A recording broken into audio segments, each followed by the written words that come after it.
Thank you for tuning in to this episode of HMD 259 Podcast. My name is Laquan McConico, and today we are going to talk about greeting and seating restaurant guests. Now, this is something that I thoroughly enjoy talking about because I work in a restaurant as a server myself, and I understand just how critical of a step this can be in the hospitality cycle in the restaurant industry. Now, we're going to talk about three main talking points today. The first of those talking points is going to be greeting guests.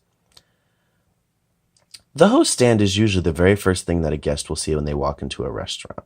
And the host stand is directly responsible for making a guest feel as welcome as they possibly can. After saying hello, of course, you should ask your guest if they made a reservation, handle that if necessary, and asking them any special requests, like a booth or table. The entire time you should be handling this with positive body language, a smile, looking as friendly as you possibly can. If the restaurant is on a wait, make sure you're immediately telling them the amount of time that they'll be waiting, and make sure that you hand them a menu so they can scan the menu prior so they don't feel like they're waiting for nothing. Time flies when you're focused. HospitalitySchool.com's a website dedicated to teaching proper hospitality management techniques says that the employees who greet the guests should use very brief but welcoming phrases to greet those guests. And that is very true. One time I went to a Red Robin and the host spent at least 2 to 3 minutes telling me about his broken ankle, how he broke that ankle, and how he couldn't afford to get the cast because his mother canceled his health insurance. While it was a very sad story and I felt bad for him, I would have much rather preferred to be sitting down and looking at the menu, figuring out what I'm going to eat because I was very hungry that day. Recapping this first talking point, the host stand is directly responsible for making that great first impression. They have the power to turn an average visit into an extraordinary visit just by using positive body language and smiling. You should be handling reservations and special requests right away. And if the restaurant is on a wait, making sure you're telling them how long that wait is and handing them a menu. The host stand has the power here, and that is very important to remember when greeting and seating restaurant guests. Moving on to the next point, we're going to talk about the flow of seating. Many people might think when they walk into a restaurant that the host stand just crams them into the first open table that's available, when in fact, the process is much more, intricate than that, or at least it should be. Chef's Resources, a site that authored the article, Proper Seating and Flow of Restaurant Customers, says that proper service is more important than simply cramming butts in the seat.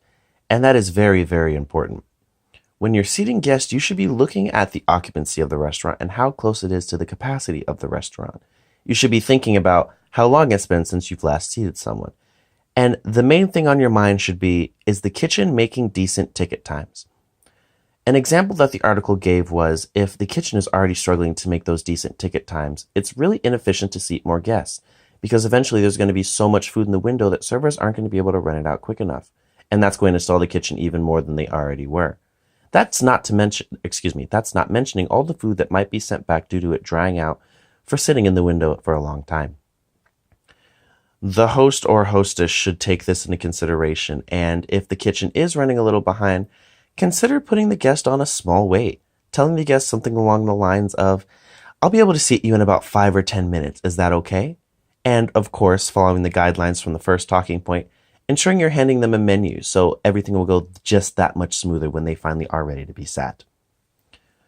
Summarizing this talking point, the host or hostess should be looking at the kitchen to see if they are making decent ticket times. If the kitchen is falling behind, the host or hostess should consider maybe putting that guest on a small wait, because, as the article said, it is much more efficient for the guest to receive proper and decent service than sitting at that table for an additional 20 to 30 minutes waiting on the food because you're trying to fill the seats as quickly as you possibly can. Moving on to the final talking point in this podcast, I like to call this the path to the table. And simply this just means the time that it takes to get the guest from the host stand to the table that they are assigned. At this point, you should already have any special requests taken care of. You should know whether your guest wants a booth or table and anything else that they might have told you during this time. Fred Langley, author of the article Tips for Upselling Success, said this: Upselling is a way to educate and inform the guest about their opportunities to improve their experience. He then goes on to explain some guidelines when it comes to upselling guests. This is a very, very, very critical step. If you remember during the first talking point, I told you that that the host stand has the power to turn an average visit into an extraordinary visit.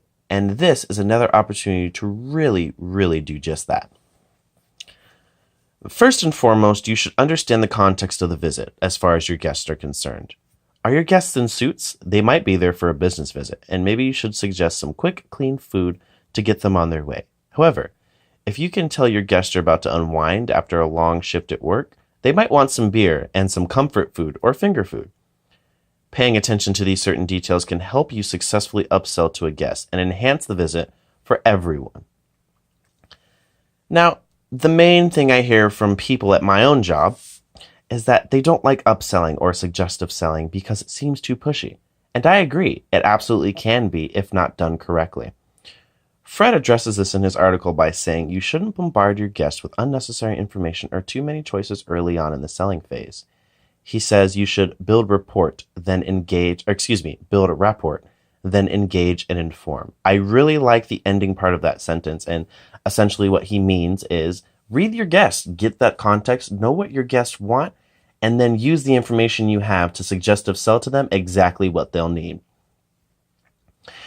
This is a very, very critical step, and if you do this correctly, you can really make the visit not only easier on the server, but you'll make it easier on the kitchen. Really, you're helping the entire establishment just by suggestive selling on the way to the table.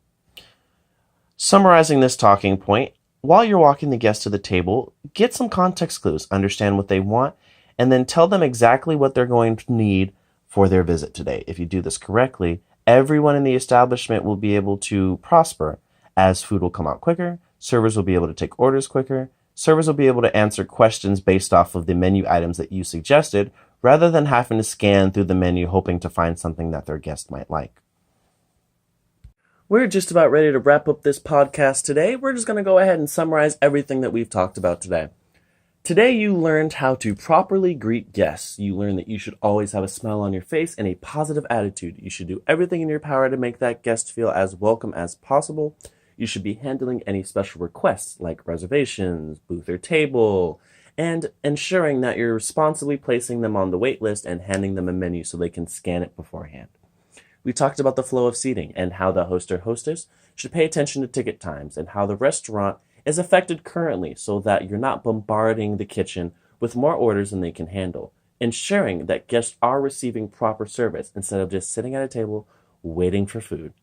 And we also talked about what I called the path to the table, and at this point, you should be upselling to your guests, understanding the reason your guests came to the restaurant, and telling them exactly what they'll need to hear to ensure a quick and efficient visit, as this will help the server, the kitchen, and the entire establishment as a whole. Thank you guys so much for tuning in to another episode of HMD 259. I do hope that you guys learned how to properly seat and greet restaurant guests. And of course, all the information that I discussed in this podcast will be underneath in the blog, so you can see it in more detail there. I'm Laquan McConigo. Thank you so much for tuning in. Goodbye.